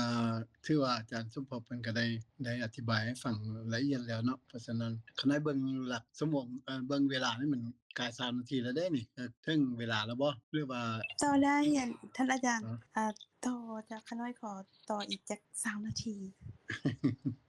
ได้อยู่เจ้า โดย ได้อ แล้ ยู่ ว ในกลุ่ม มื้ จะ อนี้ ขออนุญาตเจ้า โดยแล้วคืออาจารย์สมภพเพิ่นเว้าค่อนข้างละเอียดแล้วเด้มีแต่ว่าเอาจั่งซี้ซะผู้ใดเฮาในกลุ่มเฮามีผู้ใดที่ค้างคายังบ่หรือว่าบ่เข้าใจอันใดที่เพิ่นอธิบายหรือว่าเว้าได้แล้วขาน้อยก็สิเว้าอีกมุมหนึ่งเนาะในความเข้าใจของขาน้อยเนาะขอเสริญเนาะผู้ใดที่ยังมีหยังค้างคาบ่หรือว่ามีคำถามใหม่ โดยสวัสดีทุกคนน้อยเนาะก่อนอื่นอยากขอบใจอาจารย์อัคราเนาะที่เพิ่นยกประเด็นนี้มาโดยที่เพิ่นนึกถึงว่าคนที่เข้าใหม่เนาะที่บ่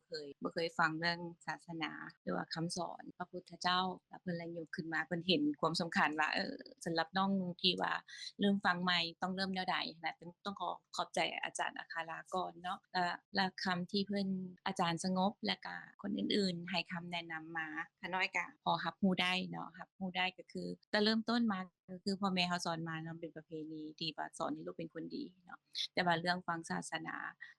เรื่องพระพุทธเจ้าคำสอนของพระพุทธเจ้าจากอาจารย์อธิบายมาขาน้อยก็ขอเข้าใจได้ว่าบ่ให้ยึดติดเนาะเพราะว่าเขาเข้าใหม่เลยเนาะเพิ่นเริ่มสอนเขาจากบ่ให้เขายึดติดก็คือหาความสุขให้ตัวเองโดยการบ่ยึดติดบางเทื่อฮู้น้อยก็อาจจะมีความสุขหลายฮู้หลายมีความสุขน้อยอันนี้มันที่รับรู้ได้เนาะเจ้ามีคำถามน้อยนึงก็คือการที่เขาเข้ามาฟังใหม่นี้เขาจำเป็นต้องเรียนรู้คำกราบคำหยังบ่เพราะว่าเรื่องคำทางศาสนาเรื่องคำบาลีบ่ขาน้อยก็อาจจะบ่เข้าใจเคยไปวัดอยู่แต่ว่าบ่เข้าใจฮู้ว่าเพิ่นเทศแนวดีนั่นแหละแต่เขาแปลบ่ได้การที่เขามาเริ่มเรียนใหม่เขาต้องได้ศึกษาตัวนี้นำนี่แม่นคำถามเจ้า อ๋อขอบใจท่านน้องหน่อยเพิ่นมุ่งความเข้าใจเด้พุทธศาสนาคือว่าคำสอนเพื่อให้เกิดความเข้าใจ อันภาษานั่น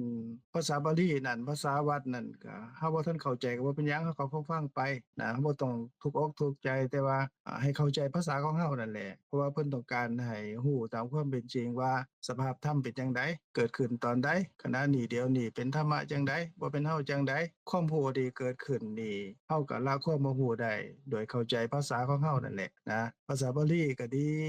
อันนั้นแม่นว่าเฮาคันเฮาฟังไปเรื่อยๆคุ้นเคยแล้วเฮาอยากรู้เฮาก็จังค่อยรู้ทีหลังก็ได้นะค่อยขวนขวายทีหลังแต่ว่าตอนนี้เฮาก็จังไดก็ต้องให้เข้าใจเป็นภาษาเฮาก่อนภาษานำไปสู่ความเข้าใจนั่นแหละบ่ต้องหนักใจอันใดเป็นภาษาวัดเฮาก็ปล่อยไปก่อนนะฟังโดนๆเข้านี่เฮาก็สิอันนี้เฮาก็ฟังดูได้เฮาจำได้แล้วมันเป็นหยังน้อนี่ก็ค่อยไปว่ากันทีหลังนะโดยตอนนี้ขอขอบใจตัวนี้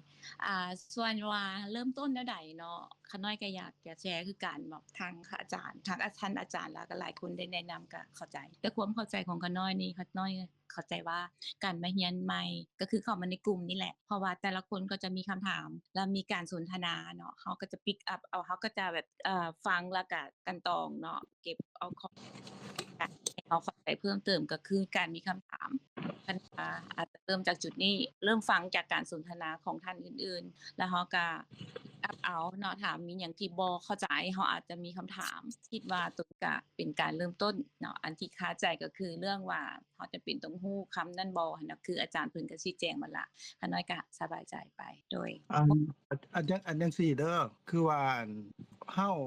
อยากรู้อิหยังเฮาสงสัยอิหยังเฮาก็บ่ต้องไปสนใจคนอื่นสนใจแต่ว่าเฮาอยากรู้เพราะว่าพุทธะเป็นผู้รู้เด้เฮาก็ถามส่วนผู้อื่นเพิ่นบ่รู้หรือว่าเพิ่นรู้อยู่แล้วเพิ่นอยากถามกับเรื่องของเพิ่นเฮาก็ฟังนำเพิ่นเฮาฟังไปแล้วคันเฮาสงสัยอิหยังเฮาก็ถามอันนี้แหละเป็นจุดเริ่มต้นสำคัญที่สุดในการที่เฮ็ดให้เฮาได้หายข้อข้องใจได้เกิดความรู้ความเข้าใจขึ้นแต่ว่าขาน้อยเว้าขาน้อยก็บ่รู้คือกันว่าผู้ใดเพิ่นสงสัยอิหยังจังใดก็เพิ่นถามมาก็ตอบไปเว้าไปอาจสิเว้าหลายเกินไปจับประเด็นบ่ได้ท่านก็บอกหยุดๆๆๆขาน้อยถามอันนี้แน่ก็ถามโลดอันนั้นแหละคือว่าทั้งหมดทั้งหลายทั้งปวงนั่นน่ะคำว่าพระพุทธศาสนาผู้รู้บ่แม่นศาสนาผู้ที่งมงายศาสนาที่เฮ็ดให้เฮาบ่รู้เพิ่นว่าจังไดก็ตามเพิ่นไปจังซั่นน่ะบ่แม่นอันคำสอนของพระพุทธเจ้าเพิ่นเฮ็ดให้เฮาเพิ่นต้องการให้เฮารู้คันรู้แล้วก็ตื่นจากความบ่รู้แล้วหายสงสัยเพราะว่าเฮาเข้าใจแล้วก็เบิดไปแล้วความบ่รู้เบิดไปแล้วนั่นเฮาก็สบายใจเด้เพิ่นว่าเบิกบานแล้วเด้จากความบ่รู้มันเบิดไปแล้วเด้จังซั่นอันที่1 ท่านก็คิดมาก่อนว่าท่านสงสัยอิหยังมาถามโลดบ่ต้องเกรงใจขาน้อยตอบบ่ได้หรือก็ให้ท่านอาจารย์อนุชาเพิ่นตอบหรือว่าท่านอื่นๆก็ช่วยกันตอบไปช่วยเหลือกันไปปันที่นี่ผู้อื่นเพิ่นถามเฮาก็ฟังแล้วเฮาสงสัยคือว่าเข้าใจแล้วก็แล้วไปคันเฮาสงสัยเฮาก็ขอถามซักไสไล่เรียงกันไปมันบ่จำเป็นว่าเฮาต้องฟังบักยาวอย่างเดียวเด้เอาความเข้าใจเป็นเกณฑ์เข้าใจคำหนึ่งจังทานต้องเสียงเพิ่นว่าเข้าใจคำเดียวว่าบ่มีเฮานี่แหละพอเกิดดับนี่แหละนั่นแหละดับอวิชชาคือความบ่ฮู้ที่ยึดมั่นถือมั่นว่ากายนี่เป็นตัวตนของเฮาได้นั่นคำเดียวอนิจจังทุกขังอนัตตาก็รวมลงในคำเดียวว่าว่างเปล่าบ่มีเฮาเข้าใจอันนี้ได้อย่างเดียวนี่แหละประเสริฐสุดนี่แหละดับนำไปสู่ความเป็นพระโสดาบันได้กับมองเดียวนี่แหละถ้าสั้นก็สงสัยหยังก็ถามโลดหรือว่าผู้อื่นเพิ่นเว้าไปแล้วเฮาบ่เข้าใจเฮาก็ถามเพิ่น เขาว่าเฮาอยู่หม้องนี้นี่เฮาก็ต้องช่วยกันเดะช่วยประคับประคองกันไปให้เป็นพุทธะนี่แหละพุทธะตามพระพุทธเจ้านี่แหละพุทธะคือผู้รู้นี่แหละศาสนาพุทธก็คือคำสอนให้เกิดความรู้นี่แหละรู้หยังก็รู้ในความสุขประโยชน์ทั้งโลกนี้โลกหน้านี่แหละคือประโยชน์ในการดับทุกข์นี่แหละจังซี่เนาะประมาณนี้ก็เชิญทานอนุสาสิแถมเติมจักหน้อยนะยังว่านั่นหรอกจัก3นาทีก็ได้อยู่นี่เป็น20:30เนาะได้อยู่ทานนั่งต้องเสียงเนาะเอาเชิญทานอนุสาแหน่ โดยขอบใจอาจารย์สงบเนาะ อันน่ะเรื่องที่ว่าเขาจะฮู้อันได้แล้วเขาแต่ละคนมันบ่คือกันดอกว่าต้องฮู้หยังก่อนเนาะหรือว่าเขาควรจะไปฮู้1ต้องฮู้อันนั้น2ต้องฮู้อันนี้น่ะแปลว่าเขาฮู้อันใดเขาฮู้เขาต้องเรียนจากสิ่งที่เขาบ่เข้าใจนั่นแหละแบบอาจารย์สมภพบอกเขาจะเริ่มเข้าใจหรือว่าเขาต้องฮู้ว่าสิ่งนั้นเขาสนใจแล้วหั้นน่ะซึ่งว่าสิ่งนั้นเขามองบ่เข้าใจแล้วเขาอยากเรียนเริ่มจากบ่นั้นแหละว่าเขาอยากรู้หยังหั่นน่ะเนาะสิ่งที่เป็นเพราะว่าสิ่งที่พระพุทธเจ้าเพิ่นสอนล้วนแล้วแต่เป็นประโยชน์ทั้งหมดเนาะเป็นประโยชน์เพื่อให้มีความสุขในปัจจุบันหรือว่าในอนาคตหรือให้ดับทุกข์ใดนั่นแหละเนาะเพิ่นก็บ่ได้เพิ่นก็ให้เฮารู้ว่าเฮาเฮ็ดอะไรจะสิบ่มีความทุกข์นะบ่มีความทุกข์นี่อยากให้เข้าใจนำกันว่าคำว่าทุกข์เนาะทุกข์มันมีตามคนน้อยเข้าใจก็คือมันมี2อย่างง่ายๆก่อนเว้าในเบื้องต้นก็คือมี2อย่างเนาะคำว่าทุกข์หนึ่งมันทุกข์ในอริยสัจเนาะทุกข์ที่2ก็เป็นทุกข์ในเวทนาเนาะมันเป็นส่วนหนึ่งของเวทนาซื่อๆคันเฮาเว้าความรู้สึกทุกข์กันน่ะมันเป็นส่วนหนึ่งของเวทนาแล้วเวทนาก็เป็นส่วนหนึ่งของฮอบของปฏิจจสมุปบาทเนาะเพราะฉะนั้นแล้วคันเฮาเว้าในทุกครั้งนี่นะทุกในอริยสัจก็คืออันนั้นมันความดับไปแล้วความดับความสลายไปความหายไปความบ่มีเนาะก็คือตัวอย่างเว้าให้มันง่ายๆก็คือชีวิตคนเฮานี่แหละคือเดี๋ยวนี้เฮาบ่อยากตายแต่ว่ามันก็ต้องตายอันตัวตายนั่นแหละมันเอิ้นว่าแม่นอันทุกครั้งนะทุกในอริยสัจก็คือมันต้องสลายไปแน่นอนนี่ก็เป็นความจริงอันหนึ่งในพุทธศาสนาหรือว่าเป็นธรรมชาติตามความเป็นจริงของมันก็คือมีเกิดขึ้นมาแล้วมันต้องตายทีนี้ปัญหาของคนเฮาซุมื้อนี้มีพระพุทธเจ้าเกิดขึ้นก็ตามหรือก่อนหน้านั้นบ่มีก็ตามคนหรือว่ามนุษย์เนี่ยหรือว่าแม้แต่สัตว์ว่าสัตว์บ่อยากตายทั้งนั้นเพราะว่าเขาเกิดขึ้นมาแล้วเขาก็บ่อยากตายเฮ็ดจั่งใดเขาอยู่ได้ดนเฮ็ดจั่งใดค่อยอยู่ได้นานดนกว่านี้ก็เป็นซอกห้างบ่อยากตายแต่มันก็เป็นไปบ่ได้เพราะว่าคนที่ว่าเกิดขึ้นมาแล้วเพราะว่ารักษาสิ่งที่เกิดขึ้นบ่ให้ตายมันอันนั้นมันฝืนธรรมชาติเนาะบ่แม่นธรรมชาติตามความเป็นจริงเกิดขึ้นแล้วต้องตายเกิดขึ้นแล้วตั้งอยู่แล้วก็ดับไปอันนี้มันเป็นสิ่งที่พระพุทธเจ้าเพิ่นสอนไว้ให้เฮาแล้วมันก็เป็นความจริงแนวนั้นทีนี้ เขาต้องมาเข้าใจจังซี่เนาะกันสู้ว่าเฮาเบื้องต้นเขาน้อยอยากให้เข้าใจว่า1ก็คือว่าสิ่งใดมีการเกิดขึ้นสิ่งนั้นย่อมมีการดับอันนี้มันเฮาเว้าง่ายๆที่ว่าสิ่งใดเกิดขึ้นแล้วสิ่งนั้นต้องตายสินะอันเกิดขึ้นแล้วต้องตายเบิ่งคือง่ายๆเฮาก็เว้าคือง่ายๆแต่ผู้ใดเข้าใจลึกซึ้งนะเข้าใจลึกซึ้งเกี่ยวกับเรื่องนี้นะรับได้โดยภายในเนาะโดยเข้าใจและลึกซึ้งแล้วก็รับรู้มันได้นี่คือสมบัติหนึ่งของโสดาบันเขาลองผู้ใดที่เฮาอ่านในธ ธรรมจักรกับปวัตตนสูตรเนาะหรือว่าองค์ใดองค์หนึ่งที่เพิ่นบรรลุธรรมนะแล้วเพิ่นก็อุทานเลยเนาะสิ่งใดเกิดขึ้นเป็นธรรมดาสิ่งนั้นย่อมดับไปเป็นธรรมดาเข้าใจลึกซึ้งตัวนี้แล้วคนนั้น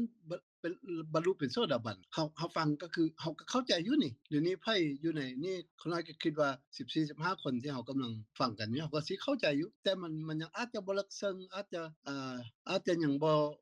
รู้แล้วแต่ว่ามันยังบ่ลึกซึ้งกว่านั้นหั้นน่ะเราต้องมีการรับรู้ซึ่งปริยัติแล้วก็คันว่ามันยังบ่เทิงท่องหรือว่ามันบ่เข้าใจแจ้งหรือว่าจิตมันยังบ่ยอมรับก็ต้องอยู่ในโหมดของปฏิบัติเพราะเดี๋ยวนี้เราก็เว้ากันก็คืออาจจะเป็นแง่ของแง่ของปริยัติเนาะก็คือการเรียนรู้ด้วยการสนทนาด้วยการทฤษฎีภาษาลาวว่าง่ายๆก็คือทฤษฎีส่วนภาคปฏิบัติเฮายังบ่ได้นำไปปฏิบัติเทื่อก็คือว่าแหละของโกฎนี่บ่ดีมันเป็นอกุศลแต่ว่าพอภาษามากระทบปุ๊บนี่มีคนมาด่าปั๊บนี่ความโกรธเฮาก็เกิดขึ้นแล้วเข้าด่ามาก็ด่าตอบแล้วเข้ามาด่ามาก็เฮ็ดให้ใจเฮาหม่นหมองแล้วสินั่นแหละเฮารู้แต่ว่าเฮายังบ่สามารถที่จะวางสิ่งนั้นได้เทื่อเพราะฉะนั้นต้องเข้าใจว่ามันมีการเกิดแล้วมันมีการดับนี่แต่ในขณะที่มันเกิดแล้วก็มันดับนี่ระหว่างกลางนะมันมีการเปลี่ยนแปลงต้องเข้าใจตัวนี้นำอีกว่ามันมีการเปลี่ยนแปลงตลอดบ่มีสิ่งใดที่จะไปหยุดยั้งมันได้มันต้องเปลี่ยนแปลงไปเรื่อยๆเปลี่ยนแปลงไปตามสภาพของแต่ละแต่ละเหตุแต่ละปัจจัยบางคนก็เปลี่ยนแปลงนั้นบางคนก็เปลี่ยนแปลงนี้เข้าใจนั่นแหละคำว่าอนิจจังเนาะภาษาบาลีเพิ่นว่าอนิจจังแล้วเฮาก็เอิ้นว่ามันการเปลี่ยนแปลงบ่มีหยังเที่ยงแท้มันเปลี่ยนตลอดบ่มีหยังจะเปลี่ยนตั้งอยู่แบบว่าบ่มีเปลี่ยนแปลงเลยอย่างเดียวก็คือนิพพานนั่นแหละเนาะแต่ว่าเขามาเบิ่งโลกนี่สมมุติแล้วเนาะโลกสมมุตินี่แล้วสิ่งที่มันมีการเกิดขึ้นแล้วนี่ทุกอย่างมีการเปลี่ยนแปลงหมดเลยเปลี่ยนแปลงไปสุดท้ายดับเพราะฉะนั้นล่ะในเบื้องต้นเฮายังบ่เว้าถึงเรื่องการดับที่เฮาก็ต้องมายอมรับก่อนว่ามีการเปลี่ยนแปลงแท้บ่เขาเห็นอย่างแดตั้งแต่เขาเกิดขึ้นมาจนฮอดมื้อนี้แล้วมันบ่เปลี่ยนเลยหรือว่ามันจะบ่เปลี่ยนไปอีก 4-5,000 ปีมันจะเป็นอย่างนี้อยู่เป็นไปบ่ได้เนาะมันก็เปลี่ยนแปลงไปเรื่อยๆก็เบิ่งตัวเขาเนาะผู้ใดคือมาฟังธรรมหรือว่ามาสนทนากันนี่ต่างฝ่ายต่างอายุเขาก็หลายขึ้นละผู้ใดก็40-50หมดละ60พุ่นละ70ก็มีเขาว่าสังเกตเบิ่งแม่เขาก็เปลี่ยนแปลงมาตลอดตั้งแต่เกิดมาน้อยๆเขาก็ยังพอจื้อได้อยู่ว่าเขาเป็นแนวใดตอนน้อยนะหน้าตาเป็นได้ยังพอมีรูปให้เบิ่งอยู่บางเทื่อเขาก็พอจื้อได้อยู่เดี๋ยวนี้เขาเป็นแนวใดละผมเริ่มงอกแล้วบ่ตาเริ่มบ่เห็นแล้วบ่ตาเริ่มมัวแล้วบ่ยังความจำก็บ่คือแต่กี้แล้วบ่แค้วก็เลยเริ่มหายไปแล้วบ่ลอนไปแล้วบ่เนื้อหนังในเฮาแต่ก่อนเปล่งปลั่งเดี๋ยวนี้มันย่อนย่านแล้วบ่เห็นบ่สิ่งต่างๆพวกนี้แหละมันเป็นสิ่งที่มันมีอยู่นำตัวเองแล้วเฮาก็บางเทื่อเฮาก็อาจจะบ่ได้สังเกตหรือสังเกตแล้วแต่มันก็บ่ได้นำมาเป็นประโยชน์ในการที่จะครองชีวิตอยู่เพื่อการหลุดพ้นเพราะเราต้องเข้าใจในธรรมชาติตามความเป็นจริงของมันว่ามีการเกิดขึ้นแล้วต้องมีการเปลี่ยนแปลงแล้วก็สุดท้ายดับคันว่าในเบื้องต้นเราเข้าใจในเท่านี้ก่อนก็ได้ว่าทุกอย่างเป็นแบบนี้แหละเนาะทุกอย่างมีการเกิดขึ้นแล้วก็มีการเปลี่ยนแปลงแล้วก็สุดท้ายดับแน่นอนเนาะในขณะที่เปลี่ยนแปลงเขาก็เห็นการเปลี่ยนแปลงของเขาเองเปลี่ยนแปลงเท่านั้นเปลี่ยนแปลงเท่านี้เป็นนั้นเป็นนี้แบบคนละเว้าเมื่อกี้เนาะสุดท้ายถึงว่าเขาจะอยู่ได้100 ปีก็อย่าสุดท้ายก็บ่กลาย150ไปผู้ใดอย่าง150ก็ยังดุนๆเห็นเทื่อนึงเนาะพวกเขาก็สิอยู่ประมาณนั้นแหละผู้ใดยืนๆก็สิ100นึงปานนั้นแหล้วเนาะเพราะฉะนั้นมันก็ต้องดับทุกอย่างสิ่งของวัตถุสิ่งของนี่คือกันนะต้องดับหมดเขาเข้าใจในเบื้องต้นตัวนี้ก่อนแล้วเขาก็สิเห็นว่าโอ้มันบ่แม่นของเขาบ่แม่นเฮาบ่แม่นตัวตนของเฮาเด้นี่น่ะเฮาบ่อยากให้มันแก่นี่มันก็แก่บ่อยากให้มันตายมันก็ตายนี่เพราะฉะนั้นบ่แม่นอันใดบ่แม่นของเฮาแท้ๆเนาะขอเพียงแต่เกิดขึ้นตามเหตุตามปัจจัยแล้วก็ดับลงตามเหตุตามปัจจัยของมันถ้าเฮาเห็นสิ่งต่างๆพวกนี้เฮาจะบ่ยึดมั่นถือมั่นว่าสิ่งนั้นมันของเฮาสิ่งนั้นว่ามันเฮาสิ่งนั้นว่ามันตัวตนของเฮาแต่ถ้ามื้อใดที่เฮาหลุดพ้นลงจางคายลงในการยึดมั่นถือมั่นความทุกข์มันก็ค่อยๆหายไปตามความการปล่อยวางของเขาเองขั้น5มันพอเพียงแต่เป็นท่าตามธรรมชาติเกิดขึ้นโดยเหตุปัจจัยแล้วก็ดับลงโดยเหตุปัจจัยของมันขณะเห็นแนวนี้เขาก็สิทุกข์น้อยลงเพิ่งว่าเขาเริ่มทุกข์แล้วหรือสายตาก็บ่ดีแล้วแค้วก็เริ่มบ่ดีแล้วหน้าตาก็เริ่ม เป็นผู้เฒ่าแล้ว80 60 70แล้วเขาก็เห็นตามธรรมชาติแล้วเขาก็บ่ไปทุกข์นำมันเขาก็ฮู้ว่าโอ้วัยมันเป็นอันนี้เนาะแล้วก็แล้วไปก็เขาก็ประคองชีวิตของเขาใช้ขันธ์5นี้ตามเหตุตามปัจจัยของมันเพื่อการหลุดพ้นเพื่อการเรียนรู้เพื่อการปล่อยวางการถ้าเป็นอันนั้นแล้วเขาก็อยู่ด้วยความอยู่ใช้มันบ่แม่นอยู่เพื่อลงว่ามันไปลงว่ามันเป็นของเขาแล้วเขาจะไปบังคับมันแนวนั้นแนวนี้มีแต่ใช้มันตามธรรมชาติตามความเป็นจริงที่เขาเคยที่เขาเป็นอยู่นี่แหละแล้วเขาก็ยังเห็นว่าเป็นอะไรแล้วเขาก็ใช้มันตามนั้นฮอดมื้อหนึงที่มันบ่สามารถที่จะดำเนินต่อไปแล้วหรือว่าเขาใช้มันบ่ได้แล้วมันก็เนี่ยได้มันเขาก็ต้องได้ปล่อยมันอยู่แล้วเพราะมันใช้บ่ได้ละเนาะอันนั้นเป็นสิ่งหนึ่งที่พวกเขาในเบื้องต้นพวกเขาต้องเข้าใจนำกันประมาณนี้ก่อนเนาะเพราะเดี๋ยวนี้ก็ 8:40 ละเป็นเรื่องที่ดีเนาะที่พวกเขาได้ร่วมกันเรื่องแบบนี้เนี่ยเพราะฉะนั้นแล้วแต่ละมื้อเขาก็ตั้งกันไว้จังซี่แล้วก็อันสิ่งใดที่เขาบ่เข้าใจเขาก็เอามาถามกันแบบนี้แหละแล้วผู้ใดที่ตอบได้ผู้ใดที่สามารถที่จะอธิบายหรือว่าเข้าใจแนวได้มุมได้ตามที่เขาเคยได้อ่านได้เรียนได้ฟังมาได้เข้าใจแล้วก็เอามาสนทนานำเนาะก็น้อยขอบอกขอบใจหมดทุกคนที่โมทนานำหมดทุกคนที่ได้มาสนทนาตามการแล้วก็เฮ็ดให้รู้ในสิ่งที่พระพุทธเจ้าเพิ่นบัญญัติไว้แล้วเอามาใช้มาปฏิบัติเพื่อการหลุดพ้นเพื่อการปล่อยวางเพื่อนิพพานขอขอบใจ โดยขอบใจอาจารย์อนุชาหลายๆเจ้าและขอบใจท่านอาจารย์สงบขอบใจท่านอาจารย์กาญจนาขอบใจญาติพี่น้องทุกท่านในกลุ่มเจ้าพอดีเวลาเฮาก็หมดแล้วเนาะขออนุญาตเอื้อยสาครเจ้าแผ่เมตตาลงเลยเนาะตอนท้ายนี้เจ้าขออนุญาตเอื้อยเชิญเลยเจ้า เจ้าอนุโมทนานำนงเสียงแล้วก็กราบขอบพระคุณและอนุโมทนาท่านอาจารย์สงบท่านอาจารย์แดงแล้วก็อาจารย์อนุชาแล้วก็อนุโมทนานำพี่ๆน้องๆทุกคนแล้วก็คุณอัครานำที่นำเรื่องนี้มาให้พวกเฮาได้มีเรื่องในการสนทนาท้ายนี้พวกเฮาก่อนสิแยกกันไปนอนเนาะก็พวกเฮาก็มาร่วมกันกราบนอบน้อมแด่องค์สมเด็จพระสัมมาสัมพุทธเจ้าผู้เป็นพระอรหันต์ตรัสรู้ชอบได้ด้วยพระองค์เองผู้ถึงพร้อมด้วยวิชาและจรณะผู้เสด็จไปดีแล้วผู้หูแจ้งโลกเป็นคู่ผู้ฝึกบุรุษที่สมควรฝึกได้อย่างบ่มีไผยิ่งกลัวผู้เป็นศาสดาของเทวดาและมนุษย์ทั้งหลายผู้จำแนกแจกแจงพระธรรมอันประเสริฐขอกราบนอบน้อมแด่พระธรรมคำสอนที่พระองค์ทรงเคารพบูชาเป็นธรรมที่ผู้ศึกษาและผู้ปฏิบัติพึ่งปรากฏชัดได้ด้วยตัวเองขอกราบนอบน้อมแด่หมู่พระอริยสงฆ์องค์ข้าเจ้าทั้งหลายผู้ปฏิบัติเพื่อกำจัดราคะผู้ปฏิบัติเพื่อกำจัดโทสะผู้ปฏิบัติเพื่อกำจัดโมหะตรัสรู้อริยสัจธรรมตามพระภูมิพระภาคเจ้าด้วยอำนาจของพระรัตนตรัยขอสัตว์ทั้งหลายที่เป็นเพื่อนถูกเกิดแก่เจ็บตายด้วยกันทั้งหมดทั้งสิ้นจงเป็นสุขเถิดอย่าได้มีเวรแก่กันและกันเลยอย่าได้เบียดเบียนซึ่งกันและกันเลยอย่าได้มีความทุกข์กายทุกข์ใจเลยขอสัตว์ทั้งหลายมีความสุขกายสุขใจรักษาตนให้พ้นจากทุกภัยทั้งสิ้นเถิดข้าพเจ้าทั้งหลายขออุทิศส่วนกุศลที่ได้กระทำมาแล้วนี้แก่พ่อแม่ปู่ย่าตายายครูบาอาจารย์และผู้มีพระคุณของข้าพเจ้าทั้งหลายทั้งในปัจจุบันและอดีตอนันตชาติแก่ญาติพี่น้องมิตรสหายที่ล่วงลับไปแล้วตลอดทั้งเทวดาและอมนุษย์ทั้งหลายขอท่านทั้งหลายมีจิตสมนัสและอนุโมทนาในส่วนกุศลเหล่านี้ด้วยเถิดสาธุค่ะอนุโมทนากับทุกๆท่านอาจารย์อนุชาท่านท่องเสียงท่านอัคราน้องน้อยดรเกตทุกๆคนเด้อแล้วก็ศรีสมพรคุณจุไลวรรณสุผู้สุคนพอกันใหม่เด้อมื้อหน้าสาธุเข้าใจ โดย แล้ ขอ ว บใจหลาย สาธุ สาธุครับกราบสวัสดีครับ เป็นเวลา